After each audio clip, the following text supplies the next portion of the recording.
So what advice do I have for college graduates? Certainly, I'd invite you to apply for a job at Solar City or Tesla or SpaceX. And if not, then if that doesn't work for whatever reason, then apply to jobs at other companies in that arena, or try starting a company. If you study engineering and you figure out how to design new things, then it's relatively easy to start a company. You just need to get a few like-minded people with you. Although I have to say that the space business is quite hard to start a company in the space business because it's such a capital-intensive business. So it may be better to do something in solar power, or if you're going to do it in cars, do it as kind of a component supplier for cars or something like that. Musk has college degrees in business and physics, but SpaceX is his first venture in aerospace. How did you get the expertise to be the chief technology officer of a rocket ship company? I do have a physics background. That's helpful as a foundation. And then I read a lot of books and talked to a lot of smart people. Don't just follow the trend. You may have heard me say that it's good to think in terms of the physics approach, or first principles, which is, rather than reasoning by analogy, you boil things down to the most fundamental truths you can imagine, and you reason up from there. And this is a good way to figure out if something really makes sense, or if it's just what everybody else is doing. It's hard to think that way. You can't think that way about everything. It takes a lot of effort. But if you're trying to do something new, it's the best way to think.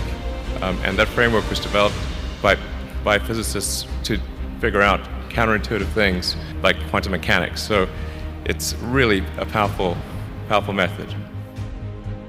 And I want to know, what is the one thing that has surprised you about your life? Well, I'm surprised by the whole thing, honestly. I certainly didn't expect for any of these things to happen, honestly. Yeah, I just I knew I wanted to be involved in technology, and in fact, the only reason I started a company back in '95, an internet company, was because I couldn't get it. There were only a few internet companies, and I couldn't get a job at any of them. So I tried to get a job at Netscape, and sent my resume in and tried hanging out in the lobby, but I was too shy to talk to anyone. And then I was like, okay, well, I guess I'll have to start a company because I can't get a job anywhere. Thank you.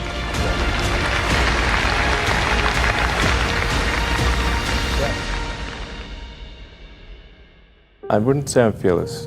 In fact, I think I feel fear quite strongly. But if what we're doing if what I'm doing I think is important enough, then I just override the fear. Mm-hmm. So, but it's not as though I feel like more strongly than I would like. I think also people tend to overweight risk on a personal level. It's one thing if you've got a mortgage to pay and kids to support, and that if you were to deviate from your job, how are you going to feed your family and pay the rent? And okay, that's understandable. But let's say you're young and you're just coming out of college or coming out of high school or whatever. What do you risk?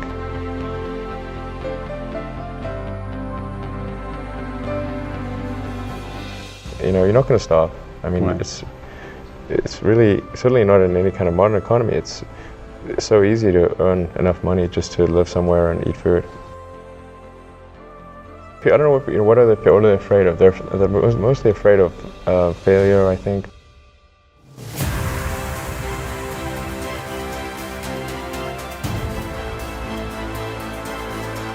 People should be less risk averse when there's not much at risk.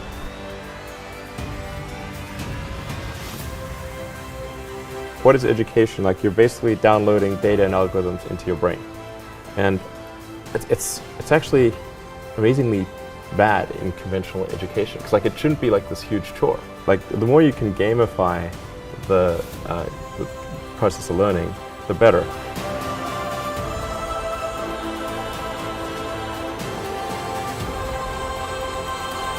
I was at sort of a slight existential crisis because I was trying to figure out what does it all mean? Like, what's the purpose of things? And I came to the conclusion that if we can advance the knowledge of the world, if we can do things that expand the scope and scale of consciousness, then we're better able to ask the right questions and become more enlightened, and that's really the only way forward. What drives you? What is it that when you wake up in the morning, do you see a problem and you want to solve it? The thing that drives me is that I want to be able to think about the future and feel good about that. We're doing what we can to have the future be as good as possible, to be inspired by what is likely to happen, and to look forward to the next day. That's what really drives me is trying to figure out how do we make sure that things are great and going to be so, and that's the underlying principle behind Tesla and SpaceX. Is that I think it's pretty important that we accelerate the transition to sustainable generation and consumption of energy. It's inevitable, but it matters if it happens sooner or later.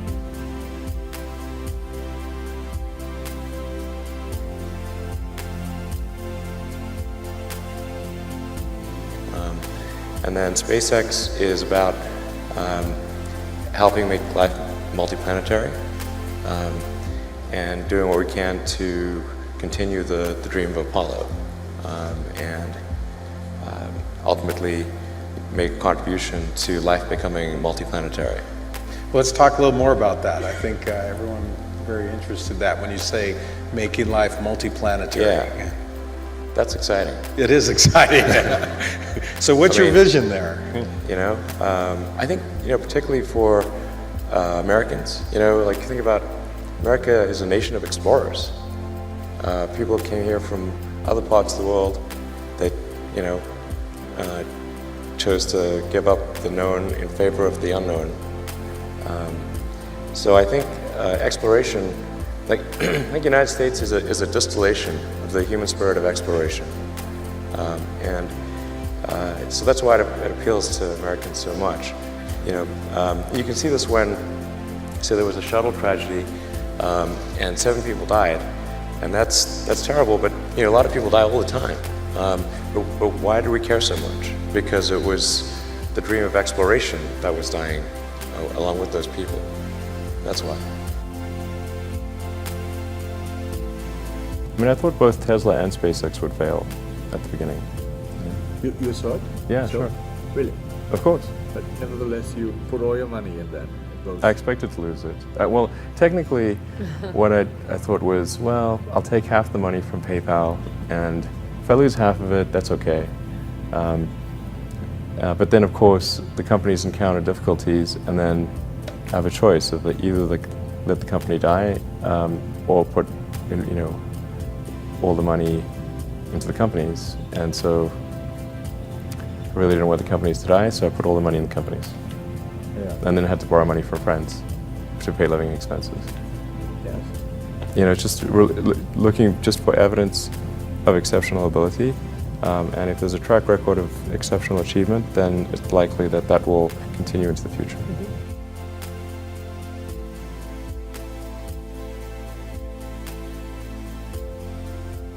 Well, it really depends on the stakes. If the stakes are high, if it's really important, then I will overcome the fear and just do it anyway. But essentially, I just drive overrides fear, but I feel the fear. It's kind of annoying. I wish I didn't. Okay. I wish I felt it less. Uh-huh.